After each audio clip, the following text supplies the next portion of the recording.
Hey, this is Dave from Level the Playing Field, and whether or not you agree or disagree with what John and I say on this podcast, we'd love to hear from you. You can come interact with us on social media, on TikTok at LPF Podcast, or on Instagram at LPF Podcast, or on Twitter at LPF Podcast 86. And don't forget to rate, review, subscribe, whatever the podcast platform you're listening on allows. And thanks for listening.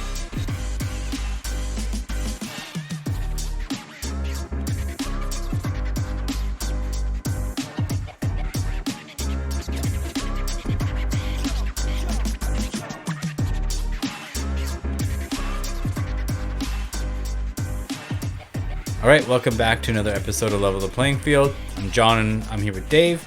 And this has come up in the Dusters group chat, as Dave has pointed out, since I took the weekend off from the group chat. Just didn't participate really at all. Didn't slow down the meme sending, but on Instagram. Nah, I was on the gram for sure. On the gram for sure. And less so in the group chat, but Instagram was strong. And so Tommy Pham slaps Jock Peterson over some type of fantasy football dispute. These guys are on the Reds? Is that No, they're on correct? different teams now. They were not. One guy is on San Francisco Giants. I don't know where the other guy plays. But Can't remember. did it happen when they were on the Reds? It happened when they were both on the... They both played on the Padres for a while. Okay, so And I just then got this completely mixed up. Peterson got traded. And so the story goes... So I don't know. I guess he was Tommy Pham accused him of cheating by stashing players on his bench. So I don't know how that's cheating, but whatever. And then also he made some kind of joke about how poorly the Padres are playing because they were like in the first half of last year they were like going to go to the World Series. Yeah. And in the last half they were so bad that they missed the playoffs. So I guess he like sent some video making some joke or whatever, and so all this time passes, and they meet up for the first time in person, I guess, and Pham walks right up to him, and Will Smith slaps him across the face, and he's apparently, if Tommy Pham was like, yeah, he fucked with my money, so I had to go deal with it. It's like, And there you go. And then apparently the league's worth a lot of money, but I don't know how much. enough to get slapped in the face. Hey, I know. I've been there. I've wanted to be that guy. So Yeah, that's just a bizarre for story. like $50. So. Yeah, that's a bizarre story. Just that, like, you were waiting all this time. Like, he clearly made this decision up a while ago that when he saw him, he had like the date on the calendar circled that he was gonna slap him. Yeah. So, did they have like ongoing history? Like, did they like not like each other? Not that I know of. They're both two like non-superstars. So, like especially Tommy Pham, he's like a role player, journeyman guy who's been on like half the teams in the league.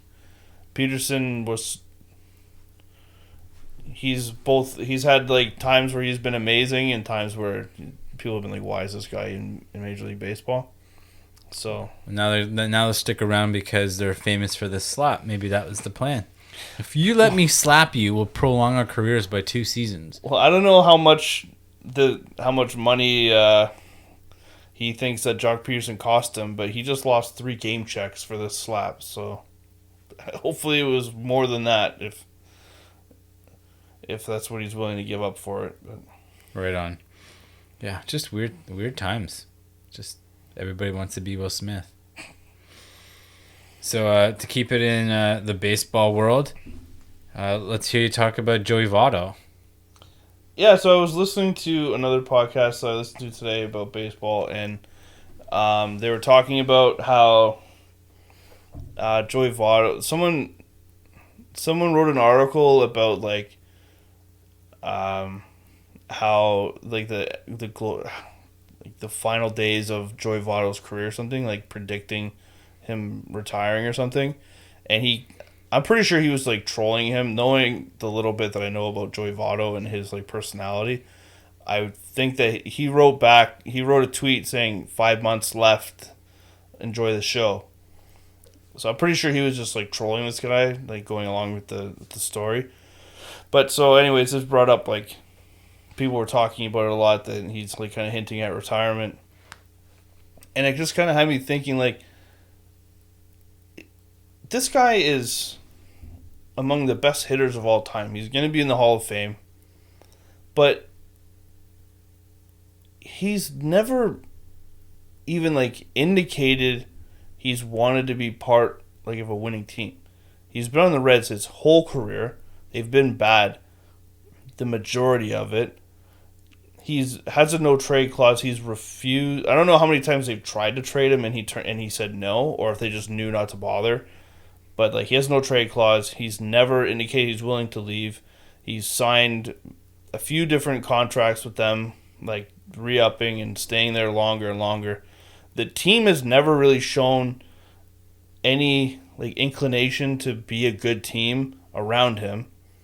It's just so weird to have this like all-time player, and the team doesn't seem particularly motivated to be good around him, and he doesn't seem to be bothered by it, and like doesn't want to leave and go chase a ring or to be on a better team. Like, it's just so weird to have, because you have to be so motivated to be that good, but then like the motivation stops at winning. He's just like comfortable in this city. And it's not like he's in fucking Miami or he's in Cincinnati, right? Oh, shots fired, Cincinnati. Yeah, I don't know how to explain it. I just know that like he's been known to be sort of like marching to the tune of his own band or whatever. I don't even know that. I beat of his own drum. Yeah, that's the one. I always butcher that. He does what he wants. He just doesn't take the path that many others take. That seems to be the story around Joey Votto. He's not necessarily the most jovial of people. I've also heard that, like, not in a bad way, just that like he's just kind of like aloof. He's just like, I don't need to talk to you, so I'm not going to. I don't need to give you audio clips, so I'm not going to. So maybe that's just part of it. He likes to play baseball. He likes to do well individually, and it doesn't matter how the team does if he continues to do well and he gets paid doing it. Who knows, right? We're never gonna know, and he's not gonna tell us. Yeah. Yeah. I would wonder, like, if you're that good at something that you wouldn't want to achieve a level of like team success as well. But I don't know. I don't know that he's ever played in a playoff game. I think he has. I thought they made the playoffs at least one time. Like, it wasn't for long, but I think that he made the postseason. There was a little window of time where they were good. I know last year they were decent, but they don't. No, like even but like I'm saying like maybe like 8 to 10 years ago. Because like, how long has he been playing? Like 15 years, 16 years, longer, right? So he played with fucking Ken Griffey Jr. There you go. Yeah, so I want to say like 10 years ago, they were decent enough to be poking around the postseason. But, yeah, I don't know. Just yeah, he has. They made it more often than I thought. They made it in 10, 12, 13, and 20. He has 47 career postseason at bats. But if his motivation isn't team success, it's just be very good, and then that's it. He's done that. Yeah. It's just so weird. Like, I can't imagine, like, we've talked about other people before, like, the mindset you have to get to that level, and to just not seem to not care at all about winning. It's just so fucking weird. I can't even wrap my head around, like, thinking like that. He can, I guess. Yeah, so, like, in terms of, like, favorite player or, like, guy that you like a lot, are you, like, a big Joey Votto fan? I can't say I've ever been, like, overly passionate about him, but, like, especially he's from around here. Like, you respect the game he's played? He's just amazing. Like, he's undeniable, his greatness, right? Like, he's one of the best hitters ever, so I'm not he's never been like my favorite player, but he's always been up there. Again, like he's from Toronto, right? He played at Christie Pitts. There you go. Shout out Christie Pitts. Yeah, so when it's all said and done, he'll get enshrined in the Hall of Fame and right off into the sunset, never to be heard of again. Yeah. Right? Like, like I kind of like he's just gonna go away. Well, actually, that's the other thing is like he's just also recently started being active on social media, so that kind of indicates he's either, he's exactly a career 300 hitter. That either like he's kind of like letting his focus go to other places where in the past he might have been more like staying away from distractions, or he's trying to get his name out there, and maybe he does want like a job in media or something in the future. Imagine he'd sound like me. Just, hey, I'm Joey Votto. I like baseball. I think he has a personality, he just chooses not to use it. It's just behind the curtain. Yeah, like I think the interviews that he gives are usually pretty good. It's just he's like, I don't know. If I don't have to, why would I? Fair enough. Well, speaking about a guy who's very good and likely Hall of Famer, maybe not always providing some interview clips, we've got Udonis Haslem, the opposite, a guy who isn't going to go to the Hall of Fame, looking for interview clips and putting his face out there at any given moment. So with the Miami Heat Boston Celtics playoff, the Eastern Conference Finals, and the Boston Celtics had won 2 in a row rather convincingly. Draymond Green, after they eliminated the Dallas Mavericks, said, well, after being prompted by Shaq a couple of times, well, I think we're going to be facing the Boston Celtics in the finals. And then Udonis Haslem at the end of Game 6 was like, thanks for lighting a fire. It's like, thanks, Udonis Haslem, a guy who hasn't been basketball relevant in like 15 years, is like doing all the smack talk. And like when you watch the huddles, he's the guy talking. I'm like, how is this guy dictating what the team's going to be doing when you contribute nothing to the basketball court? So my question is, how is Udonis Haslem still relevant, or is he even relevant at all? He's definitely not relevant. I forget he's alive. Not that I'm like the hugest Miami Heat fan or whatever, but like I don't think anybody thinks about him, and that's why he continues to put his name out there. The bigger question is, how has he convinced Miami to keep paying him? He's got to have dirt on Pat Riley. That's all I'm thinking. Pat Riley has done something, and Udonis Haslem was there. I think it's without question that Pat Riley has done some shit. And Udonis Haslem was there, and it was so egregious that he was like, yo, I want to play until I'm 50, and you're going to make it happen. And they're like, okay, no problem, Udonis. Like, this guy's been there, like, since Alonzo Mourning was there, I feel. That hasn't been that long since Alonzo Mourning was there. It's been longer than we think. Like, D Wade has an entire career, and Udonis Haslem was there. Yeah, but they played together, didn't they? But like for like a year. Actually, I don't think they did, because we got Alonzo Mourning and he refused to play with us. Yeah, and that was before Wade existed. Right. So like that's how long Udonis Haslem has been around. A long time. And like on one hand I'm like, oh, good for you that you're able to prolong your career. But like, on second hand I'm like, why is the Heat allowing this guy to do that? Like, they've had some guys through there, like Dwayne Wade and LeBron James, and now Jimmy Butler and Kyle Lowry. And they're like, yeah, you know what, Udonis? You're the guy that I want to tell me how things should go. Like, oh, it bothers me so much that this guy's there just clinging on to whatever he's got left, which is nothing. So. Yeah, he was never like... He was a decent player. It's not like he was like some superstar that... He's a great rebounder. I remember that from his like prime. He's great, but yeah, he was good like, enough. Yeah, he did a good job at rebounding for like those teams. But like in terms of, was he better than everybody else on the court about it? No. But that was definitely his thing, his jam. And now his jam is mouthing off in the media. Yep. So getting paid probably like $2 million a season to ride the bench. Whatever the vet min is, he's definitely getting that. So good for you, Udonis Haslem. But like, why don't they just put him on the coaching staff? Like, why pay him? Why have him on the bench, like in practice? Like eating up a roster spot? Yeah. Yeah, that's a great point you made there. Maybe because he doesn't like wearing suits. I don't know. Maybe he doesn't like front office work. Maybe he likes the press conference part of being a professional athlete and not the playing part. Who knows? Like, I've heard that some people just retire and immediately get jobs in the front office. Hey man, you're jumping ahead a bit, okay? Let's save something for the end of the episode, my guy. So before we get there with that little teaser trailer for a future topic, Colin Kaepernick just finished his workout tryout with the Las Vegas Raiders. Oh yeah, we wouldn't have even caught you on that. Yeah, I caught my damn self. I'm like, oh no, they're not in Oakland anymore. The Las Vegas Raiders, and perhaps went the way that many people thought it would go.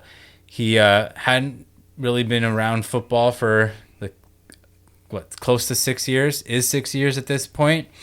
So the Raiders decided they're not going to pursue a contract in any way. Like, has it been 6 years since he last played, or is it 6 years since he just stopped trying to play?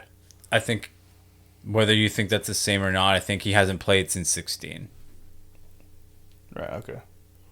Well, eventually, at some point, he was like, okay, this isn't working out for me, and he stopped even trying out, so I was just curious. Oh, right, okay. Yeah, the last time he played was in 16. Okay. As an NFL quarterback. And so they got him in, they watched him work. It wasn't outstanding, obviously, or else he would have got a deal, but it didn't sound like it was terrible either. So before we started, we kind of talked about what would this mean for him moving forward, and I'd suggested maybe a situation where last season where all the New Orleans Saints quarterbacks were just destroyed, and then they were contemplating calling Drew Brees to come and play. I don't think they contemplated. They did call him. Though they did call him, and yeah, he was like, I'm not coming back if I'm not going to definitely play. So he could get a call like that if a team gets desperate or they realize their backup is terrible and they need a backup. I think that Colin Kaepernick said that he's open to that as well. That he sees himself perhaps having to be in a role like that and then working back into perhaps a starting position if he's given that opportunity. But yeah, so it's just he's been out there and he didn't embarrass himself, which is, I think, a good thing for himself because that would have been pretty damaging for his prospects of getting back on the field. Yeah, it's impressive that you can be off that long and not look out of place. I don't think anyone's really shocked that he didn't just immediately get a job because it's been a long time and everything else. But yeah, if he can put himself in the conversation when emergencies come up, or as you, in your opinion, the Steelers will be looking for a quarterback week 3, right? So yeah, we'll see. We'll have to see there. It's basically Pickett's going to have a leash, so I'm not holding my breath. But if Trubisky somehow gets in there, Trubisky's going to start, I think. I don't see it. I guess he would have to because Pickett is Pickett. It depends. Not that this was supposed to turn into a Steelers topic, but Pickett's already an older guy. He's played all 4 years in college, so he's already 24, going to be 25. So you don't want him sitting on the bench forever either, right? But yeah, so it'd be interesting to see what happens. But maybe New York, the Giants. Seriously, yeah. They didn't exercise the option on Daniel Jones. Who is their backup anyway? Great question. Could be Colin Kaepernick. Right? So, and that's the argument, right? Most of these backups, even the first backup on most teams, some nameless, faceless guy. It could be anybody. Yeah. It's Chase Daniel. Chase Daniel has been, a 12-year, 15-year vet? Yeah. And all backups. He played 6 games in the season as the most. Yeah. So, why can't Colin Kaepernick get a shot like that, right? So we'll see what happens. At least he's got himself back in the NFL conversation, which is what he's been working for a while. So let's see what happens there. Building off of last week's conversation about Jake Paul and the boxing odyssey he's on, there was a relatively large fight on the weekend between Gervonta Davis and Rolando Romero. So in the lightweight category, so these guys aren't going to fight Jake Paul. They're tiny. Yeah. But both of the guys undefeated. Gervonta Davis, I think, is now 27-0. God, Yeah, for sure. And Rolando Romero, I think, was like 15-0, 16-0. And so, like, big fight there. And Gervonta Davis won by 6th round TKO. So, significant win. The highlights were on my social media. Pretty nice knockout.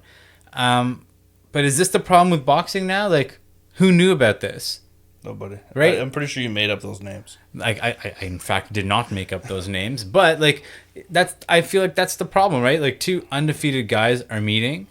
Supposed to be like a great fight. It was a great fight. Like, the scorecards up until that point, Gervonta Davis was up by either three points in like the round or 1 point after the cards was like 48-47, 49-46. So he had 148-47, 149-46, and the other guy, Romero, had a 48-47 card going into that round.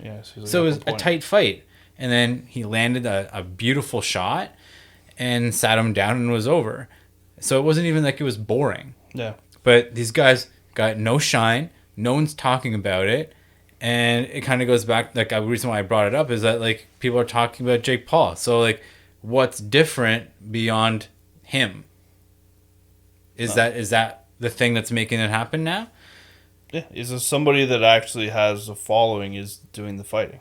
Right? It's nobody follows boxing like that for the most part. Like, obviously some people do, but relatively speaking, nobody does.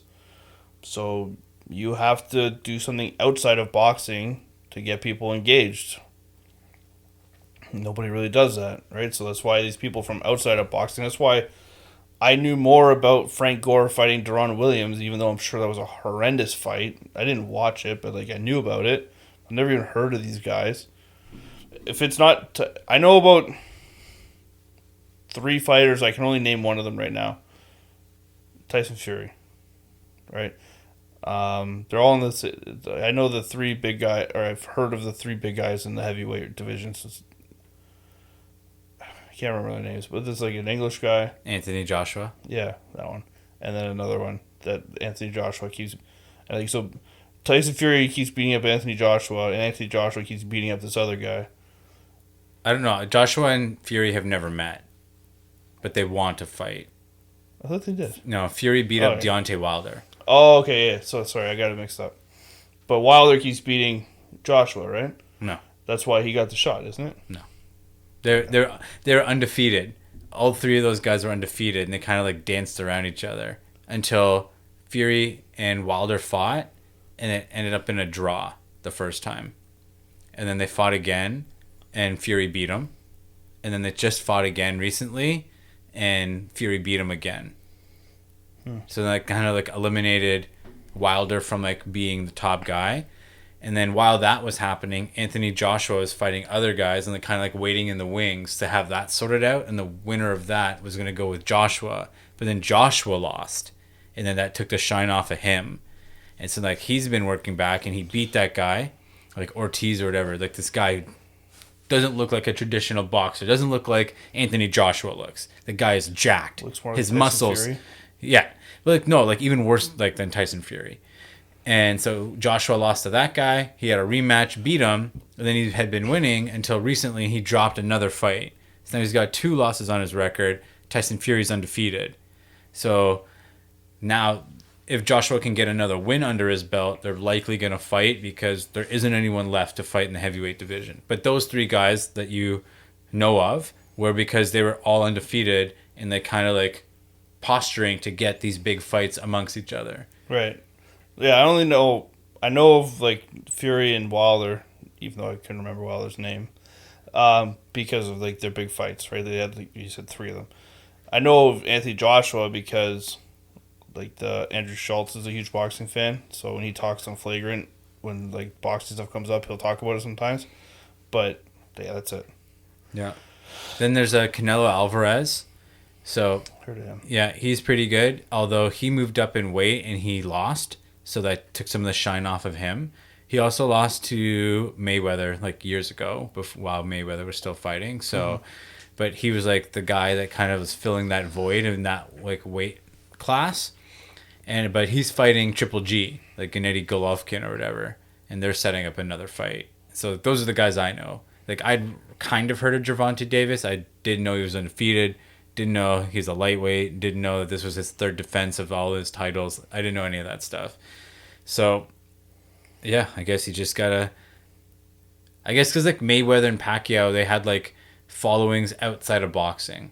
Yeah. Right? And, like, that's what's missing for a lot of these guys. And that you'd think that their promoters would be helping them. Or at least getting people on their teams, like their promotional teams, to build them better than that. Get them to appear at more things. Get them to show up at basketball games. Get them to show up at football games.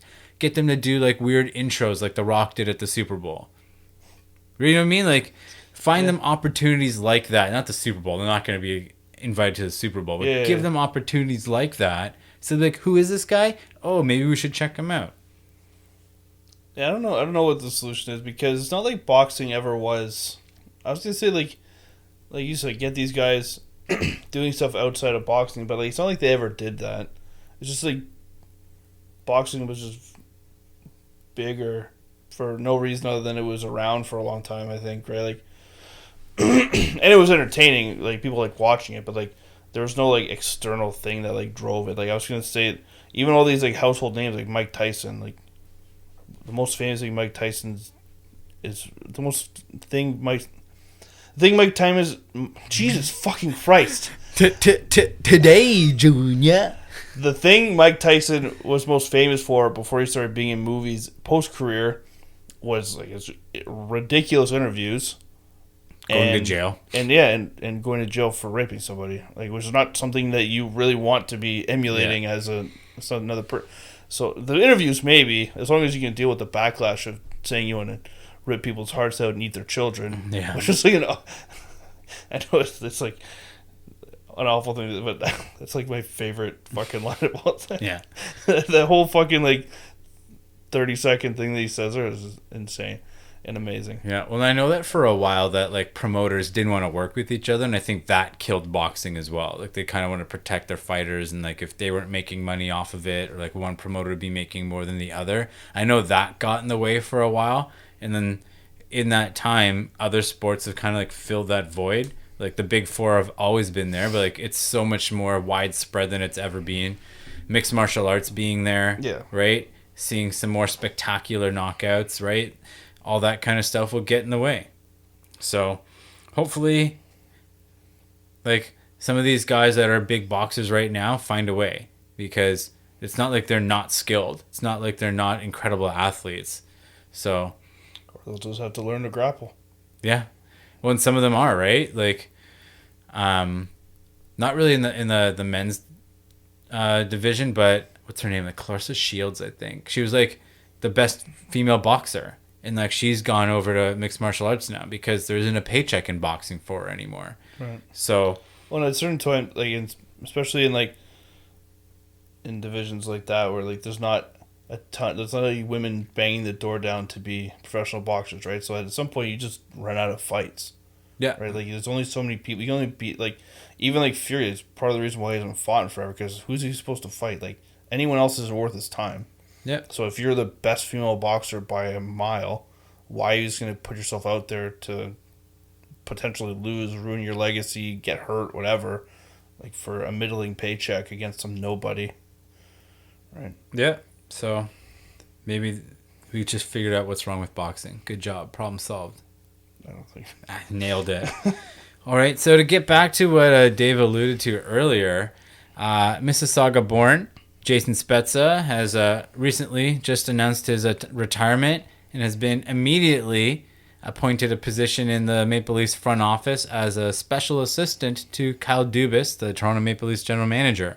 And so now I'm wondering, is this the GM enforcer that I've been calling for when Kyle Dubas can't get the job done? Are we going to send Jason Spezza in to just do all the dirty work now?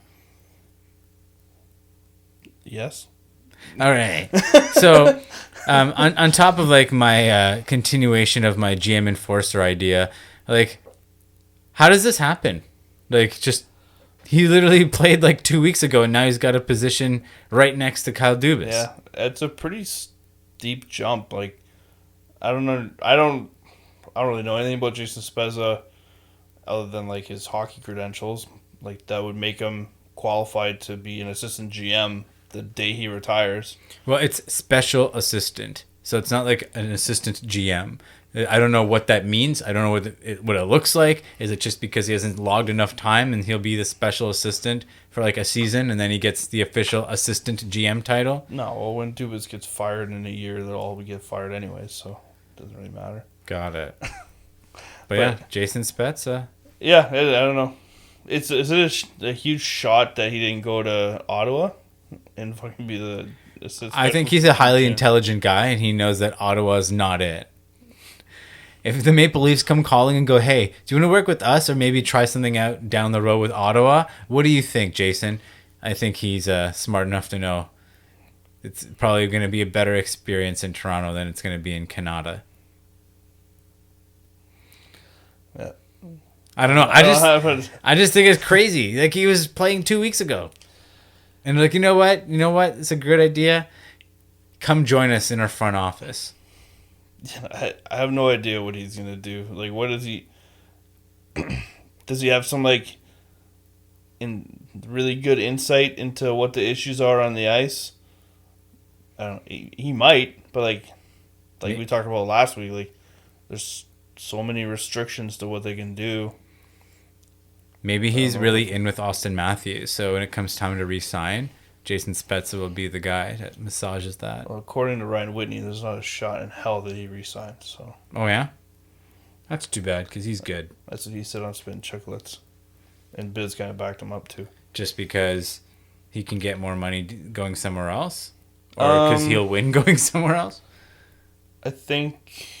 Actually, I don't remember why he said. I don't know. It was just because same shit here. Like you're not getting anywhere here, and.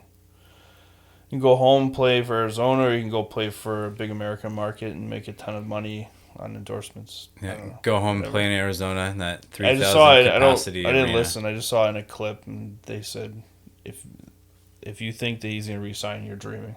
That's all I know. Interesting. I don't know exactly where he got his information from, but... Probably from Jason Spezza. Maybe. Setting him up for failure. I have the one little Jason Spezza story. So I've cleaned his house before. There you go. And what? Tell us about it. Was it good? So my parents used to own a domestic maid service, and when I was laid off from my construction job, I would come and help them. And yeah, one of their clients for a little while was him and his wife. Very, very attractive wife. Kind of a cunt. Very, very attractive. And yeah, I didn't even talk to him. I saw him like in his living room, and he went to practice or whatever. But you're like, hey, Jason, hey, guy here. No, but yeah. Was it a nice house? Yeah, it was a beautiful house. Fucking all these like dark wood floors. I were a cunt to not get spots on and stuff. This is just an opportunity for you to use the C word multiple times. I now have found out. It just happens. I don't need an opportunity. He's like, you know what? I got a great Jason Spezza story. It's where I get to use the I didn't say it was great. I said I had a story. I never claimed it was great. Hey, you got to be in the house. You got to see him in passing. Cared more about seeing his wife. But well, jackpot then. Good for you. You did it. All right, so we got a Would You Rather. It's inspired from a top fan, Scotty Too Hottie from Keswick. So here's this Would You Rather, inspired by Scott. So he had it about a pool and a lawn, but neither of us have pools, so like we're not as bougie. It's just not a non-starter for us. So that's the part I modified. The other part I kept. So the Would You Rather is: would you want to never have to mow your lawn again? It's just kept the way that it's supposed to be kept. You don't have to cut it ever again. Just stays that length. Or would you never want to or need to have to shovel your driveway again? I figured both of these tasks are annoying. I don't like either. So I figured that's why I went this way. And they're seasonal, right? Like summer and winter. Obviously, I don't know why I just explained that, but I did. So here we are. I usually cut my grass in the winter. Yeah, and great my move. driveway in the summer. All right. So what do you think? I actually don't mind either of those tasks. So if I had to choose which one I like the least would probably be shoveling the driveway. A little bit more manual labor involved. And like, actually, it's like is. I deal with the cold better than the heat, so like it being bitterly cold isn't as much of a problem as if it's like 45 degrees in July. But I also like don't water my grass a ton, so once July comes or August comes around, I don't really have to cut my grass anymore because it's dead. Yeah, it did. So I guess if you're forcing me to choose, I'd choose not having to shovel my driveway anymore. Yeah, and so I thought long and hard about this, and it's not just because I have a snowblower now, but I would choose like not having to mow my lawn, and it's because one, I have a larger yard, so that's annoying, just for the grass cutting, not for everything else. And when I cut my lawn, I can't like leave like the edges like high, so then I also have to like use like the trimmer to go around, and then like I do that for my concrete patio all the way around the play structure, like around all these things, because it bothers me. It looks unfinished if I don't do it. And then I got to do the same thing along the front around the garden. I have steps coming off my porch, and I've got the concrete in the front, plus we have like interlocking on our driveway. So I hate the trimming, really is what I hate, because if it was just the lawnmower, I could get it all with the lawnmower. I'd be like, yeah, no problem, this is easy. But it always extends my lawn mowing that I have to do all this other stuff. So I choose not having to mow my lawn again, because I have turf underneath like the play structure, and it's always green and it's always short, and I love that. I'm like, oh, this is so easy. I have to do nothing with this. So that's what I envision. Those turf yard, like those full turf yards, they always look like, I don't like the way they look. Yeah, but I like that they're always green and there won't be any weeds. I could get behind this. I could get behind the fully turfed one. And some of it looks like almost legit now. So that's like a vegan trying to tell me that their food almost tastes as good as a burger. I'm like, come on. But yeah, so that's what I would choose. So you should let us know what you would choose. Shovel the never have to shovel your driveway again, or never have to mow your lawn again. You can do that on Twitter, or can you do that on TikTok? I don't use TikTok, so I don't know how that works. So last week we put the poll up on Twitter, and 57% of the people agreed with John that they would rather hit a game-winning home run or a game-winning shot at home. And yeah, not as many people agreed with me. But I think that they'll take your side this time. I think that the annoyance of like getting all your stuff on and having a shovel and then like do all of that, I think people would choose. I think that. Most people just choose doing something in the heat or doing something in the cold. Yeah. Well, I would argue that shoveling the driveway is more labor intensive. So if you want to have a casual stroll, I'm sorry you're so strong. No, I meant not for you. Oh, because I have a snowblower now. Because you have your whole like snow like unit. Yeah. Just walk around in a bubble. It's great. I love it. It's pathetic. It's so good. Yeah. Enjoy your snow shoveling, everybody. Take it easy.